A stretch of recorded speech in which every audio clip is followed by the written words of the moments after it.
दिलीपराव पाटील, ईश्वर बाळुते, Shivajirao Patil, Smita Patil, Sarang Patil, Sanjay Bajaj, Vilasrao Shinde, Vinayakrao Patil, PR. Patil, स्नेहलताताई Patil, Kamalakar Patil, Sharad लाड, राहुल पवार, वसुधाताई कुंभार, पंकज बनसोडे, योगेंद्र थोरात, पद्माकर जगदाळे, स्वप्नील जाधव, उत्तम कांबळे, राजेश गोसावी, सचिन जगदाळे, निलेश पवार, किशोर हत्तीकर, सर्व इथं उपस्थित असणारे जिल्ह्याच्या वेगवेगळ्या सेलमध्ये, शहरामध्ये, तालुक्यामध्ये काम करणारे राष्ट्रवादी काँग्रेस पार्टीचे सर्व सन्माननीय आजी माजी पदाधिकारी, उपस्थित सर्व माझे पत्रकार मित्र, ज्यांनी तुमच्या माझ्या सर्वांच्या साक्षीला राष्ट्रवादी काँग्रेस पक्षामध्ये प्रवेश केला, त्या विनायकताई पाठक, लखन लोंढे, रोहित रावळ, असलम झाली, सलीम महिनकर, रिक्षा संघटनेचे सगळे माझे सहकारी, या सगळ्यांच्याबरोबर आलेले अनेक कार्यकर्ते, बंधू भगिनींवर माया करून मित्रांनो, काल कोल्हापूरमधून आम्ही सांगलीमध्ये आलो. महाराष्ट्राचं शक्तीपीठ, भक्तीपीठ असलेल्या करवीर निवासी मी आई अंबाबाईच्या काल आशीर्वाद घेतल्यानंतर, राजाश्री शाहू महाराजांना वंदन केल्यानंतर सांगलीतल्या गजाननाचा आशीर्वाद घेण्यासाठी आम्ही सगळेजण राष्ट्रवादी काँग्रेस पार्टीचे राज्याध्यक्षांच्या बरोबर त्या ठिकाणी आलेलो. महाराष्ट्राचं श्रद्धास्थान, सांगलीकरांचं आराध्य दैवत असलेल्या गजाननाला देखील मी सर्वप्रथम वंदन करतो.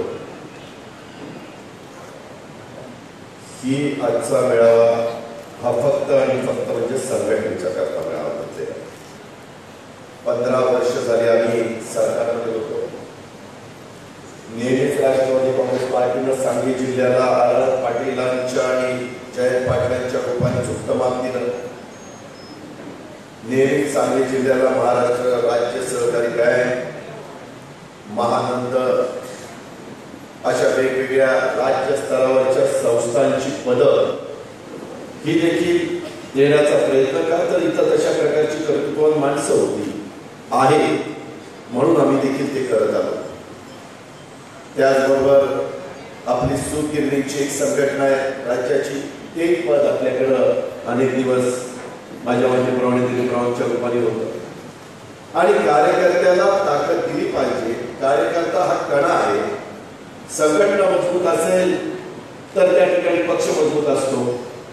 त्यामुळं किती आमदार आले हे न बघता नेहमी पवार साहेबांनी राष्ट्रवादी काँग्रेस पार्टीनं इथं अधिकच देण्याचा प्रयत्न केला. आता काही राजकीय वेगळी परिस्थिती राज्यामध्ये देशामध्ये आहे ती तुम्ही मी नाकारू शकत नाही, परंतु ती राजकीय परिस्थिती एखादी कायम तशाच पद्धतीची राहते हे देखील माझ्या कार्यकर्त्यांनी समजण्याचा अजिबात कारण नाही. चढ कार्य नसतात.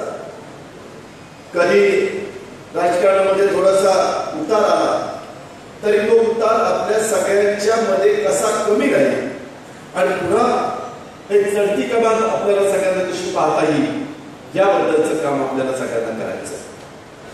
आज केंद्रामध्ये आलेलं सरकार, राज्यामध्ये आलेलं सरकार, त्यांचा चाललेला कारभार, आज खरोखरीच या केंद्रातल्या सरकारच्यामुळं माझा शेतकरी समाधानी आहे का, त्याच्यामध्ये व्यापारी वर्ग समाधानी आहे का, बेरोजगारांची काय अवस्था आहे, त्याच्यामध्ये मुस्लिम दलित यांच्या संदर्भामध्ये काय घटना सातत्याने घडत आहेत, विद्यार्थी, शिक्षक, रिक्षावाले, डॉक्टर्स, चार्टर्ड अकाउंटंट हा देखील घटक त्याच्यामध्ये समाधानी आहे का, कामगार वर्गाचं काय मत आहे, नवीन कारखानदारी आली का, make in India, make in Maharashtra सांगितलं गेलं.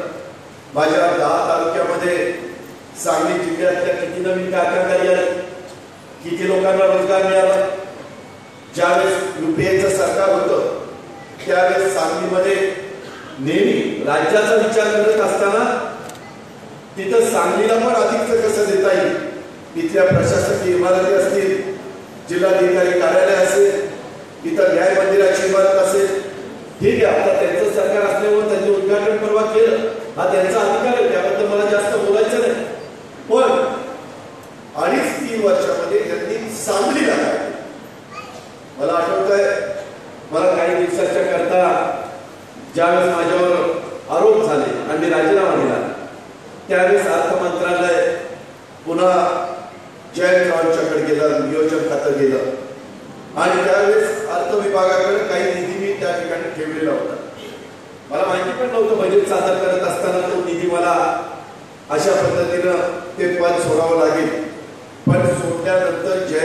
पहिलं काय केलं तर तो निधी घेतला आणि सगळ्यात सांगली नगर महानगरपालिकेला केला. मी पुन्हा 4 घेतल्यावर बघतोय निधी गेला महानगरपालिका. अशा प्रकारे गेल्या 3 वर्षामध्ये भाजपला ताकद देण्याचं काम ह्या जिल्ह्यातल्या वेगवेगळ्या मतदारांनी केलं. खासदार दिले. काय दिलं होतं? करोडो रुपये ज्यावेळेस निधी इथं दिला जायचा किंवा मगाशी माझ्या आधीच्या वक्त्यांनी इथं उल्लेख केला, मला पण काही कार्यकर्त्यांनी सांगितलं, त्याचा उल्लेख मला वाटतं सुमनताई का कोणी त्या ठिकाणी केला की बाबा आमच्या टिंबूर ताकाली म्हैसाळ, मला वाटतं विलासरावांनी त्याचा उल्लेख केला.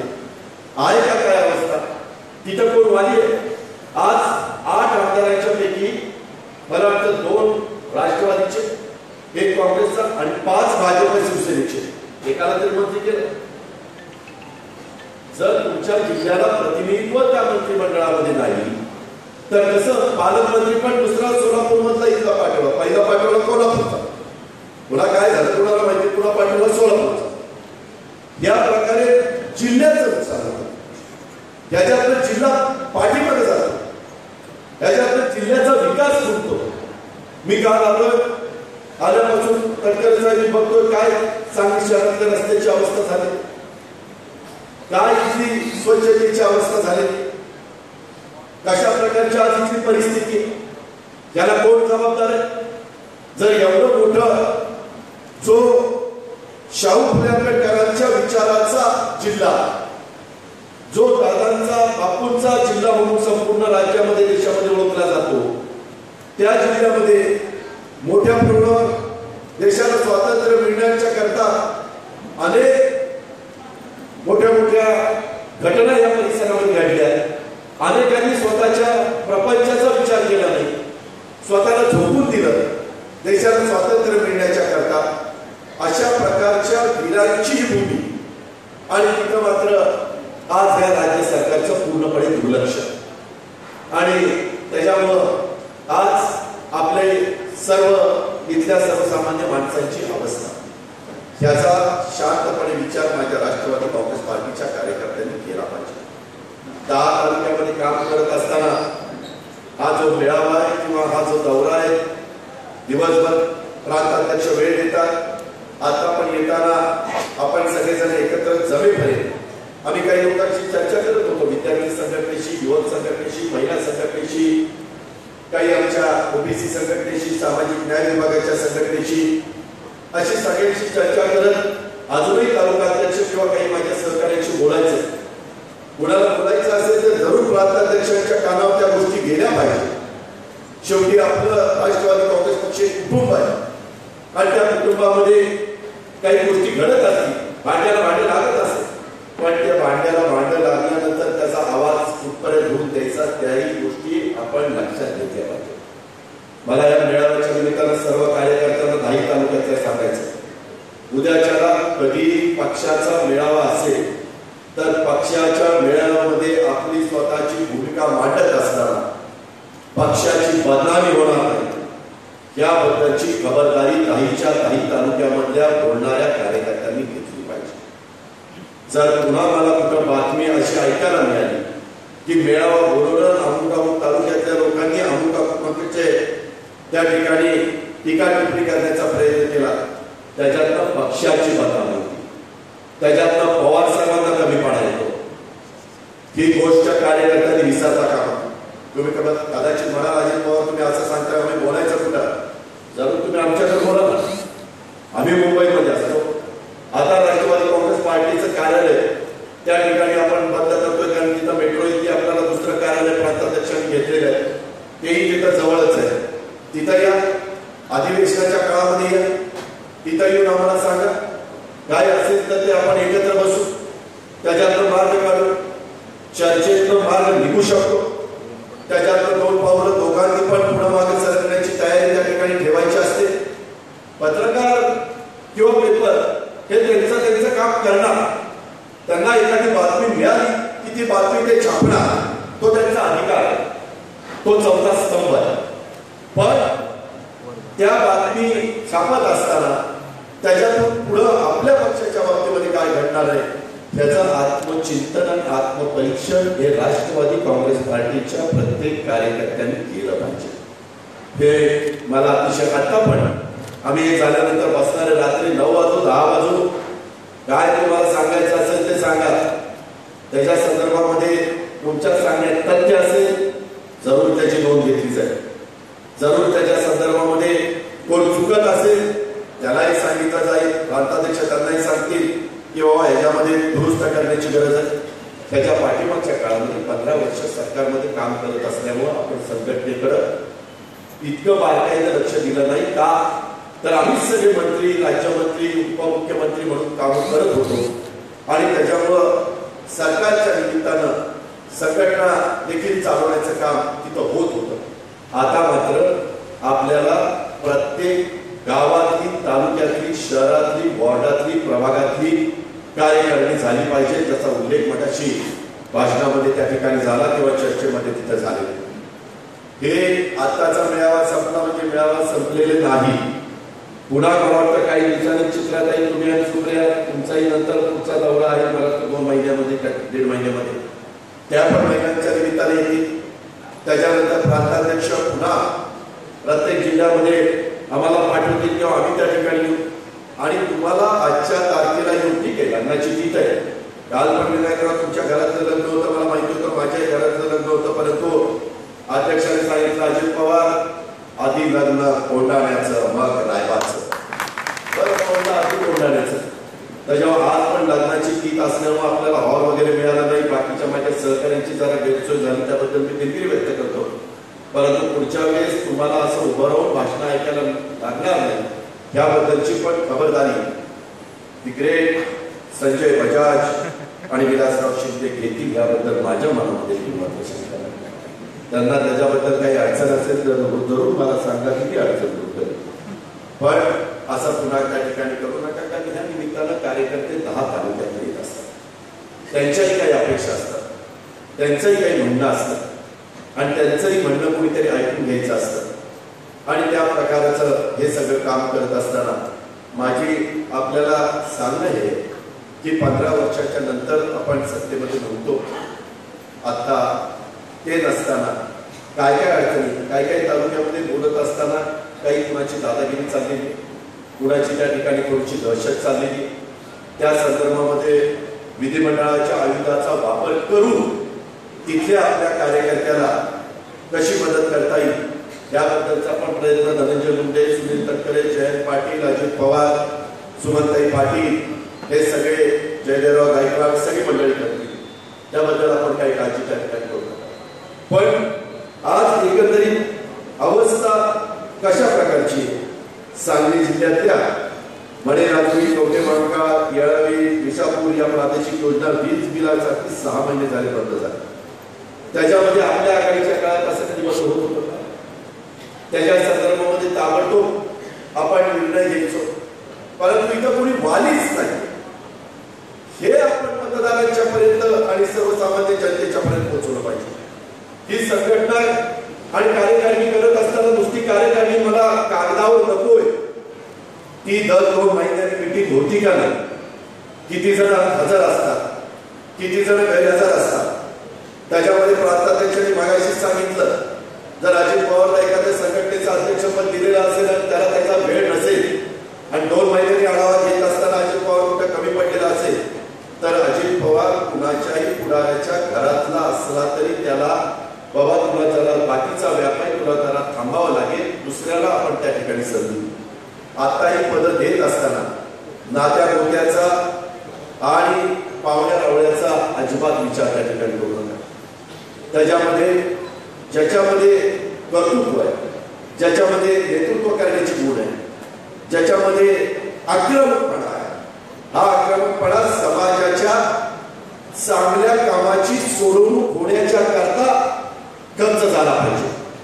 आता देखील ज्याचा उल्लेख मला वाटतं चित्राताईंनी केला बघता बघता कोपरलीच्या जे काही घटना घडली ज्या नराधमाने ते घडवलं त्याला अजूनही फाशी होत नाही. वर्ष झालं काय त्या निष्पाप दोष होता नुसतं हे एवढ्यावरच थांबले काय. उत्तर प्रदेशमध्ये देखील योगी सरकार आलंय तिथं कायदा सुव्यवस्थेची काय अवस्था आहे. मधल्या काळामध्ये दार्जिलिंग मध्ये दगडांचा बचाव कशामुळे चालू होता आणि किंवा आहे दादरी प्रकरणामध्ये काय घडलं, रोहित यमुना आत्महत्या प्रकरणामध्ये त्या ठिकाणी काय घडलं, सरकारच्या वेगवेगळ्या धोरणामुळे देशात गुंडगिरी वाढली की नाही आपण ते पाहतोय का? टीव्ही मध्ये बातम्या, पेपर मध्ये बातम्या काय येतात, त्याच्या संदर्भामध्ये गोरक्षणाच्या नावाखाली कुणाला मारहाण केली जाते, कशा पद्धतीने मारहाण केली जाते. गुजरातमधील उन्हामध्ये दलित तरुणाला बेदम मारहाण करण्याचं काय कारण आहे? मुस्लिम कुटुंबाची घरं काही ठिकाणी पेटवून का दिली जात आहे? राजस्थान मधील अलवारमध्ये तरुणाला बेदम मारहाण करून त्याची का हत्या केली जाते? हरियाणामध्ये जुलैद नावाच्या तरुणाचा खून केला जातोय. सहारनपूरमध्ये जातीय दंगल करून बेदम मारहाण केली जाते. धर्माच्या नावाखाली गुंडगिरीचा प्रकार आताच्या काळामध्ये देशातील राज्यामध्ये पाहत असतानाचं चित्र आपल्याला सगळ्यांना दिसतंय. असं शाहू फुले आंबेडकरांच्या राज्यामध्ये, असं भारतामध्ये पाठीमागे कधी घडत नव्हतं.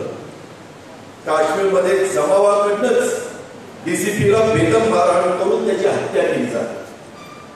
जर पोलीस तर जो कायदा सुव्यवस्था राखणार आहे त्याला जर तुम्ही डीसीपीला बेदम मारहाण करून त्याची त्या ठिकाणी हत्या होणार असेल तर आपण न्याय कुणाला त्या ठिकाणी मागायचं. त्याच्यामध्ये ओरिसा, झारखंडमध्ये मृतकाय आढळल्यामुळं वातावरण तंग झालेलं आपण पाहिलं. दलित, मुस्लिम, ख्रिश्चन समुदायावर ठरवून हल्ले वाढत आहेत. या सगळ्या गुंडगिरी रोखण्यास हे सरकार अपयशी ठरले की नाही? त्यांनी जी आश्वासन दिली, जे जाहीरनाम्यामध्ये सांगितलं, काय भाषण असायची, अच्छे दिन आले वाले. मला पण आता कुणी कामं घेऊन आल्यानंतर कालच रिक्षावाले आले होते. ते म्हणले, दादा आता सगळ्यांना रिक्षाची परमिट देणार आहेत, आमचाच धंदा चालवणार, बाकीच्यांचं कसं काय व्हायचं? कुणी त्याला नीटपणे विचार करणारं तिथं राहिलेलंच नाही. आता संघर्ष यात्रा आपण काढली, साध्यापासून बांध्यापर्यंत गेलो. आपल्या सांगली जिल्ह्यात पण आम्ही गेलो. जयसिंगपूरला सभा झाली, मला वाटतं तासगावला सभा झाली, कवठेमहांकाळला सभा झाली. आपल्याही भागात आपण गेलो. त्याच्यात एक वातावरण तयार झालं. त्याच्यातून एक शेतकरी पेटून उठला, शेतकरी संपापर्यंत गेला, संप केला. मुंबई पुण्याचं दूध बंद झालं, भाजीपाला बंद झाला.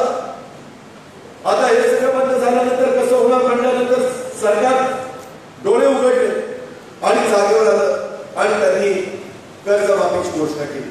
आत्ताच्या घडीला इथं जिल्हा मध्यवर्ती सहकारी बँकेचे चेअरमन दिलीप पाटील बसलेले. मी आता देखील बघितलं, अजून एकाही माझ्या सांगली जिल्ह्यातल्या शेतकऱ्याच्या अकाउंटला ते पैसे जमा झालेले नाही. कसली कर्जमाफी? कशा पद्धतीने तुम्ही फसवणूक करता? जे काही असेल ते खऱ्या पद्धतीने करावं. हे कुठलं दुटप्पी राजकारण?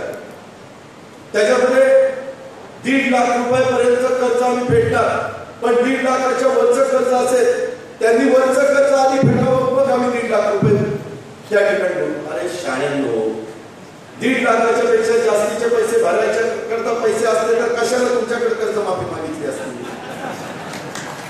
काही घडी येतीच मला कळलं.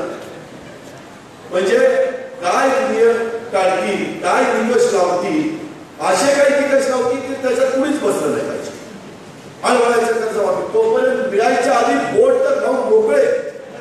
जाहिरातबाजी पेपरला इकडं तिकडं, कोण साखर वाटतंय, कोण काय वाटतंय. अरे कशाची साखर वाटताय आणि कुणाला वाटताय? स्वतःची पाठ ठोकून घेतात आणि शेतकऱ्याला मारावर सोडतात. जिल्हा मध्यवर्ती सहकारी बँकेमध्ये 1500च्या नोटा कुणाची जिल्हा बँक आहे? त्या दिलीप पाटलाच्या घरची जिल्हा बँक आहे. विश्वस्त म्हणून ते आलेले. शेवटी सांगली जिल्हा बँक ही सगळ्या सांगली जिल्ह्यातल्या शेतकऱ्याच्या मालकीची जिल्हा बँक आहे. आणि त्या जिल्हा बँकेचे किंवा राज्यातल्या देशातल्या इतर जिल्हा बँकेचे शेकडो कोटी रुपये अजूनपर्यंत होते. शेवटी आम्ही सरकारच्या एवढं मागं लागलो, साहेब जायचे, जेटलींना भेटायचे, पंतप्रधानांना भेटायचे, नाही कधी म्हणायचे घेऊ पैसे घेऊ. मग कधी घेऊ? 8 महिने झाले बिनवाजी पैसे पडून राहिले. आता पैसे घेतले त्याच्यात पण किती, तुमचे किती कोटी घेणार नाही? घेणार किती नाही. 15 कोटी त्यांचे घेणार, आमचे पण 20 काहीतरी कोटी घेणार नाही. काल सांग कोल्हापूरवाल्यांनी सांगितलं आमचे 25 कोटी घेणार. अरे कसे काय घेणार नाही? 1500च्या नोटा रद्द केल्यानंतर ते पैसे घेऊन त्यांना चर्मामध्ये चालणारे पैसे द्यायला नको. जर जिल्हा मध्यवर्ती सहकारी बँक बंद पडली तर 10 तालुक्यातला व्यवहार बंद नाही पडला. आर्थिक नाडी त्या ठिकाणी विस्कटणार नाही. माझ्या शेतकऱ्यांनी कुणाच्या दारामध्ये पैसे मागायला जायचं, पुन्हा सावकाराच्या दारामध्ये जायचं, पुन्हा सावकाराची धन करायची. या पद्धतीचं काहीच विचार हे राज्य सरकार करताना दिसत नाही. आणि केंद्र सरकार देखील त्याच्यामध्ये काही ना काही वेगवेगळ्या प्रकारच्या अडचणी निर्माण करत असतानाचं संपूर्ण वातावरण. त्याकरता राष्ट्रवादी काँग्रेस पार्टीनं आताच्या काळामध्ये संघटना मजबूत करत करत हे सगळे प्रश्न हे चव्हाट्यावर आणले पाहिजे. आम्हाला पण 19 आमदारांना ज्यावेळेस राष्ट्रवादीच्या आणि मित्र पक्षाच्या निलंबित केलं त्यावेळेस जयंतराव, आम्ही सुनील तटकरे, जयंतराव आम्ही तिथं नाही बसलो. म्हणलं आता इथं काही आपल्याला ऐकणारं दिसत नाही. आमची काय मागणी होती? बजेट मध्ये सादर करत असताना जो काही कर्जमाफीच्या करता निधी लागतो तेवढी बजेटमध्ये तरतूद करा. त्यांनी 9 वर्ष फायनान्स विभाग सांभाळलेला होता, त्यांनी 1 वर्ष सांभाळला, मी 4 वर्ष सांभाळला. आम्हाला थोडं त्याच्यातलं माहिती आहे म्हणून आम्ही मागणी करत होतो आणि ती शेतकऱ्याच्या करता करत होतो. काही वैयक्तिक आमचा कुणाचा त्याच्यामध्ये स्वार्थ नव्हता. असं सगळं असताना त्यांनी निलंबन केलं आणि म्हणून रस्त्यावर उतरावं लागलं.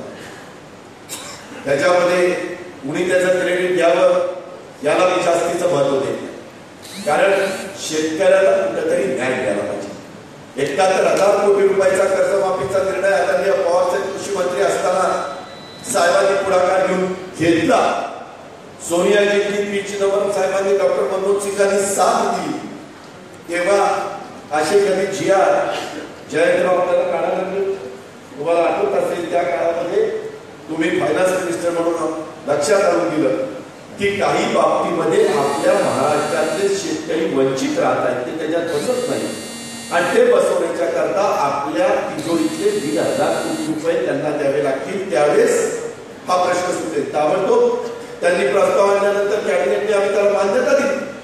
पण आम्ही काही रोज आता काहीतरी मी पालकमंत्र्यांचा स्टेटमेंट ऐकलंय, अजून आम्ही त्याच्यामध्ये दुरुस्ती करतो. आणि एकदा काय दुरुस्ती करायची ती करता, आता दुरुस्ती करतो, उद्या दुरुस्ती करतो.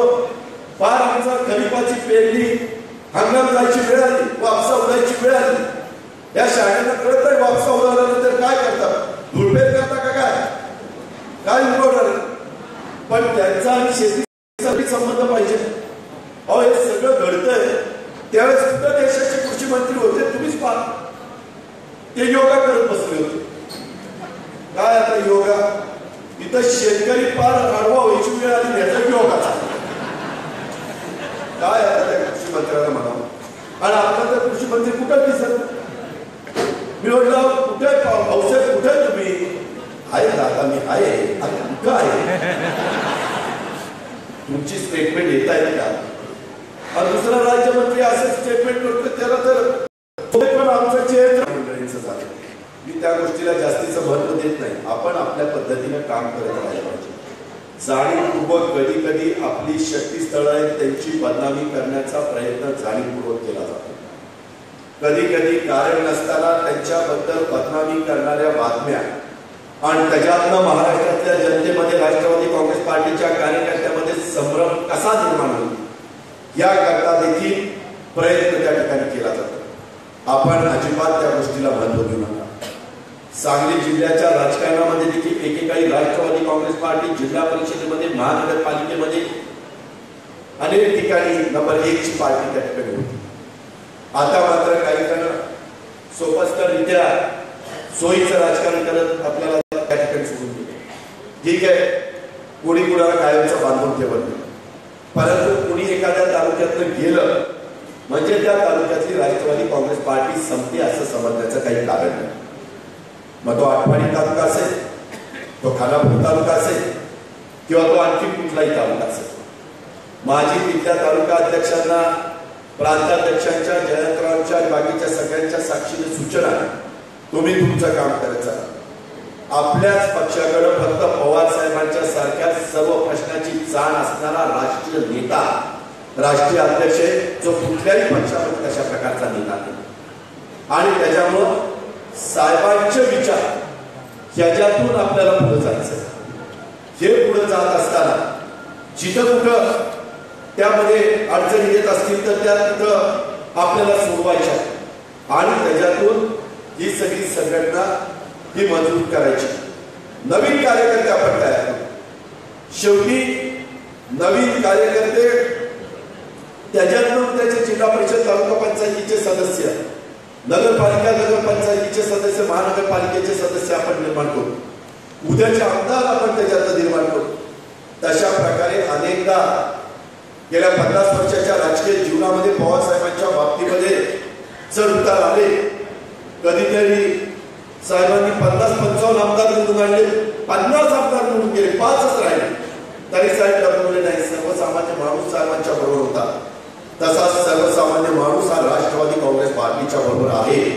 त्याला फक्त तुम्ही त्याच्याकरता झगडताय, त्याच्याकरता कष्ट घेताय, अशा पद्धतीचं काम कृतीतनं तुमचं माझं प्रत्येकाचं त्या ठिकाणी असलं पाहिजे. आणि म्हणून हा सगळा मेळावा आणि त्या मेळाव्याच्या निमित्तानं सगळे नेते मंडळी आणि अध्यक्ष आपल्यापर्यंत त्या ठिकाणी आलेले आहेत.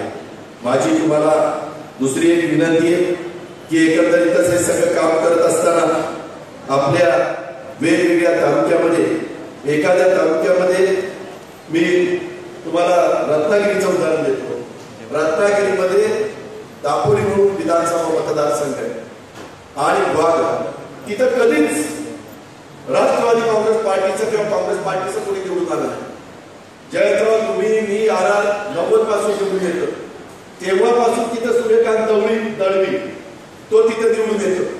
परंतु यावेळेस संजय कदम म्हणून एक आपला कार्यकर्ता आहे, सर्वांनी जोर धरला. भारतीय जनता पक्षाची लाट आली तरी दापोलीची जागा संजय कदमनी राष्ट्रवादी काँग्रेस पार्टीचं घड्याळ गुहागरमध्ये डॉक्टर नातू यांची बरेच वर्ष मंत्री झाले. एकदाच रामभाऊ पेंडर का कोणतरी आमदार काँग्रेसचे निवडून आले. तिथेही भास्कररावांनी संघटना मजबूत केली, बूथ वाईज कमिट्या केल्या. हे आम्ही का सांगतो, आतापर्यंत तासगाव, कवठेमहांकाळ, वाळवा, इस्लामपूर, शिराळा एवढ्यापुरतं आपण मर्यादित राहायचं नाही. आपल्याला सर्व दूरपर्यंत पोहोचायचंय आणि ते सर्व दूरपर्यंत पोहोचण्याच्या करता तिथली संघटना ही अधिकची मजबूत त्या ठिकाणी. त्यामुळे ते आपल्याला पाठवा ना त्यांचं, तेही अजून पाठवायला तयार नाही. मध्येच कधीतरी अर्थमंत्री सुधीर मुनगंटीवार त्यांचं निवेदन येतं किंवा स्टेटमेंट येतं किंवा आम्ही त्याच्यातलं काहीतरी मार्ग त्या ठिकाणी काढतो. कधी मार्ग काढतो? 1/4/2012 पूर्वीचे शेतकरी वगळल्यामुळे सांगली जिल्ह्यातल्या 26,727 इतके शेतकरी हे रोजगारीसाठी अपात्र ठरतात. हा शेतकरीच आहे ना, त्याला तुम्ही अपात्र का त्या ठिकाणी ठरवता? सदरचा शेतकरी दुष्काळी परिस्थितीमुळे अडचणीत आल्यामुळे थकबाकीदार झालेला आहे. सदरच्या शेतकऱ्याला पात्र करणं अत्यंत आवश्यक आहे. कारण आपण बहुतेक जण शेतकरी, तुम्ही मला सांगा, आपण कुठली पिकं घेतली, फळबागा घेतल्या किंवा भाजीपाला घेतला, त्याच्यात 2 पैसे मिळाले तर आपण बँकेचे घेतलेले पैसे लगेच फेडतो. केव्हा पैसे थकतात? ज्या वेळेस घेतलेल्या पिकातलं काहीच मिळत नाही आणि या नोटाबंदीमुळं त्या कांद्याला भाव नाही, नोटाबंदीमुळं त्या सोयाबीनला भाव नाही, कापसाला भाव नाही, टोमॅटोला भाव नाही. कुठल्याच पिकाला तूर करायला सांगितली की तूर कोणी खरेदी करायला, ती तूर आता पाऊस पडल्यानंतर भिजली, त्याला अंकुर फुटला तरी तूर काही खरेदी केली. एवढा सावळा गोंधळ केंद्राने राज्याकडे पोट दाखवायचं, राज्याने म्हणायचं नाही आम्ही केंद्राकडे जातो. असंच कर्जमाफीच्या बाबतीत त्यांनी टोलवाटोलवी केली. पण संपूर्ण पुणतांब्यापासून राज्याचा सगळा शेतकरी हा बाहेर पडल्यानंतर जे राज्याचे प्रमुख सांगत होते की कर्जमाफी केल्यानंतर बँकांचा फायदा होतो, त्या राज्याच्या प्रमुखाला कर्जमाफीचा निर्णय त्या ठिकाणी घ्यावा लागला. मला आता देखील सांगली जिल्हा मध्यवर्ती सहकारी बँकेने मला जयंतराव सुनील तटकरे साहेबांना ही कर्जमाफीची योजना त्याच्यातली वस्तुस्थिती काय आहे ती त्या ठिकाणी लक्षात आणून दिलेली आम्ही पण सगळी माहिती घेतो. त्याच्यावर व्यवस्थितपणे गरजू शेतकऱ्याला या कर्जमाफीचा व्यवस्थितपणे लाभ मिळत नाही तोपर्यंत राष्ट्रवादी काँग्रेस पक्ष हा संघर्ष थांबवणार नाही ही पण गोष्ट आपण सगळ्यांनी आणि त्या पद्धतीनं वर्ग जे आदेश येतील ज्या सूचना येतील त्या सूचनेचं पालन माझ्या 10 तालुक्यात सांगली जिल्ह्यामध्ये आणि तिथं असणाऱ्या वेगवेगळ्या गावांच्या मध्ये अतिशय नीटनेटकं झालं पाहिजे हेही मला आपल्याला अतिशय स्पष्टपणे या निमित्तानं सांगायचं. तुम्ही बघा धनगर समाजाचा आरक्षणाचं काय झालं काही झालं किती लाख उठवलं देणार देणार देणार कुठं दिलं कसं व्यवस्थित त्याला बाजूला करण्याचा प्रयत्न त्यांचा झालेला नेहमी एक मुद्दा असला लोकांचं लक्ष त्या मुद्द्याकडे असेल की तो मुद्दा सोडायचा आणि तिसराच मुद्दा काहीतरी काढायचा. तुम्ही आता पण बघा दौरे चालले त्या दौऱ्यामध्ये ते कर्जमाफी हे सगळे आपण मागत असताना 15 लाख रुपये अकाउंटला येणार होते त्याचं काय झालं परदेशातला काळा पैसा येणार होता त्याचं काय झालं आता काय स्टेटमेंट केलं परदेशातला काळा पैशाचं काहीच नाही म्हणजे आम्ही 3 वर्ष झाले आलो तेव्हापासून स्विस बँकेमध्ये काळा पैसा जायचं कमी झालं. अरे पण आणणाऱ्या पैशाचं काय झालं म्हणजे पहिलं सांगितलेलं ते विसरायचं आणि नवीन काहीतरी तिथं मुद्दा त्या ठिकाणी लोकांच्या समोर आणायचा या पद्धतीचं राजकारण हे भारतीय जनता पक्ष आणि शिवसेनेचं सध्या चालले. दोघेही एकमेकावर आरोप प्रत्यारोप करतात.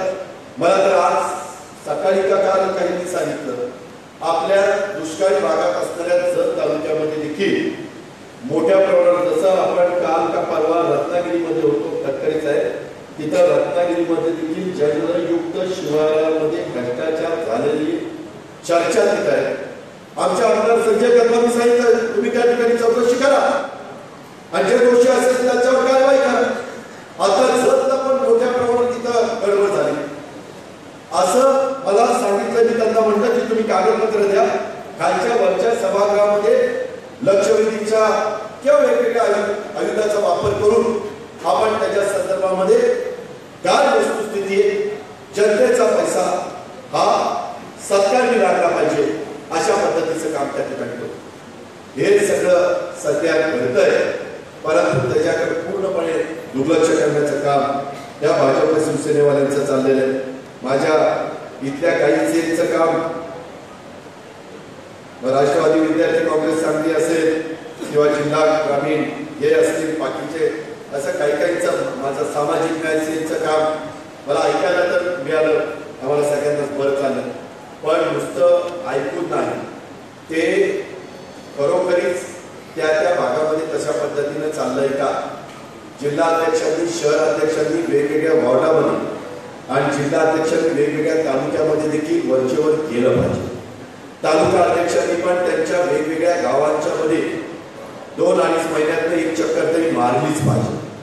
आम्ही जसा महाराष्ट्राचा दौरा केला आखलाय तसा तुम्ही पण तुमच्या भागामध्ये तळागाळातल्या शेवटच्या माणसापर्यंत राष्ट्रवादी काँग्रेस पार्टी आणि तिचं घड्याळ आणि तिची ध्येय धोरणं हे पोहोचवण्याचं काम हे आपल्याला सगळ्यांना करायचंय. त्याच्याकरता तुम्ही सगळ्यांनी आमचं काम केलं पाहिजे. मी आपल्याला स्पष्टपणे सांगतो या सगळ्या जिल्ह्यातल्या नेते मंडळींच्या साक्षीने सांगतो कुठल्याही परिस्थितीत गट तर राहता कामा. शहरामध्ये देखील कोण म्हणतं 1 गट आहे कोण म्हणतं 2 गट आहे कोण म्हणतं 3 गट आहे कोण म्हणतं 4 गट आहे. 4 फेर 3 2 काही नाही एकच गट आहे तो म्हणजे राष्ट्रवादी काँग्रेस पक्ष एवढाच त्या ठिकाणी. त्याच्या संदर्भात इतकं दिसून आज तुम्हाला सगळ्यांना सांगितल्यानंतर देखील कुणी त्यांच्या वागण्यामध्ये किंवा गटातटाच्या राजकारणामध्ये त्यांच्याकडनं जर बदल झाला नाही तर नाईलाजास्तव मोठ्या प्रमाणावर मेजर ऑपरेशन करावं. कारण नाहीतरी असं तसं आपण आता विरोध पक्षात त्याच्यामुळं असं कोणी समजण्याचं कारण नाही. मी म्हणजे पक्ष आणि काही बाबतीमध्ये काही जण गेले तर नाही ते राजकारणाला गेले त्याच्यावर आता तिथं कोणी राहिलंच नाही असं अजिबात होता का. एखादा गेला तरी पक्ष तिथे जिवंत राहिला पाहिजे, संघटना तिथे मजबूत असली पाहिजे. जाणाऱ्यांनी पण दादा विचार केला पाहिजे, आपण गेलो तर ही कुणी आपल्या बरोबर नाही आले तर आपलं तिकडे काही खरं नाही. अशा पद्धतीचं वातावरण आपण सगळ्यांनी आपल्या आपल्या भागामध्ये आपल्या आपल्या परिसरामध्ये केलं पाहिजे. मी मागाशी उदाहरण देत होतो गुहागर आणि दापोलीचं. ते का की कुठलाही मतदारसंघ हा अमक्याचाच कायमचा बालेकिल्ला आहे असंही त्या ठिकाणी समजण्याचं कारण आहे. म्हणून जे मतदार वाळवा आपण नेहमी आणतो, तासगाव आपण नेहमी आणतो, तिथं स्वर्गीय केलेली आर पाटलांना अतिशय कालयुगी आजही उद्याही राज्य करण्याचं कार्य आणि मग जात असेल किंवा बाकीचं मिरज असेल, सांगली असेल, सांगली सुनील तटकरे साहेब मला जसं तसं एकदाच मदनराव पाटील 9 मध्ये अपक्ष म्हणून निवडून आले. नाहीतर इथं कधी काँग्रेसचा माणूस निवडून आलेला मला तरी आठवत बरेच, म्हणजे आमच्या राजकीय कार्यकर्ते या आधीच दादा बोलू शकत नाही, परंतु दादांच्या नंतर आमच्याबरोबरच कुठल्या क्रमाला मला आठवत नाही की नुसतं कुठल्या तरी पक्षाच्या माग त्या ठिकाणी भारतीय जनता पक्षाच्या ताब्यात आल्या. इतर राजलक्ष्मीताई काय अवस्था त्या महायुतीत अजून त्यांचे काही गट तर तिथे झालेले आणि इथं आपला उद्याच्या महानगरपालिकेचा पाहिजे. काही राष्ट्रवादी काँग्रेस पार्टीची महानगरपालिका त्या ठिकाणी आली पाहिजे. आपण दाखवा राष्ट्रवादी काँग्रेस पार्टीच्या पालिका असताना आताची अवस्था काय, भारतीय जनता पक्षाच्या ताब्यात गेल्या, पक्षाच्या ताब्यात गेल्या, त्यांच्या ताब्यात आज शेतकऱ्यांचं सरकारमध्ये आभाळ फाटलं, कुठं कुठं सुरू करायचे. आता रात्री 11 ते 12चा कार्यक्रम झाला, तिथं पहिल्या रात्रीमध्ये बसलेले होते. वन नेशन वन टॅक्स, परंतु त्याच्यात जाता ज्याची ऐपत त्याच्याकडे घ्या, टॅक्स घेतले पक्षाचं सरकारनं म्हणून त्यांनी जीएसटी उलट करून केलं आणि त्या कुठल्याही परिस्थितीत कायद्यात राहून सुनील तटकरेंनी, धनंजय मुंडेंनी मी सभागृहामध्ये भाषण केलेली आपण कदाचित ऐकली असते. राष्ट्रवादी काँग्रेस पार्टीच्या 10 जून 1990 स्वाभिमानातलं राष्ट्रवादी काँग्रेस पार्टीची 4 महिन्यातच आपण सरकार आपण त्या ठिकाणी चालवत होतो.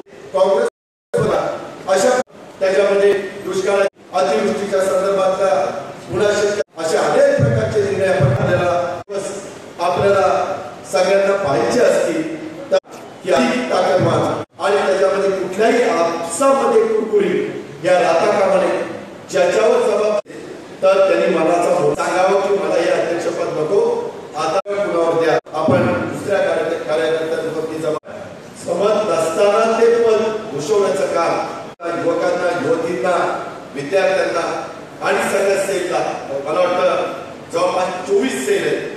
त्या 24 सेलचे सगळीकडं कामं सुरू झाल्यानंतर आंदोलनाचा प्रश्न येईल, ज्यावेळेस तरी संघटनेच्या संदर्भात बळकटी आणण्याचा प्रश्न येईल, त्यावेळेस अधिक चांगलं काम राष्ट्रवादी काँग्रेस पक्षाचं आपल्याला सगळं दाखवता येईल.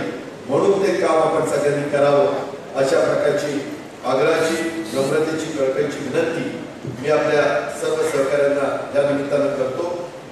मागाच्या काळामध्ये सांगता आली नसतील तरी इथून पुढच्या काळामध्ये म्हणजे त्याच्यानंतर देखील आम्ही बसणार आणि त्यावेळेस प्रांताध्यक्ष मी मतं जी काही असतील ती जाणून घेण्याची आमची तयारी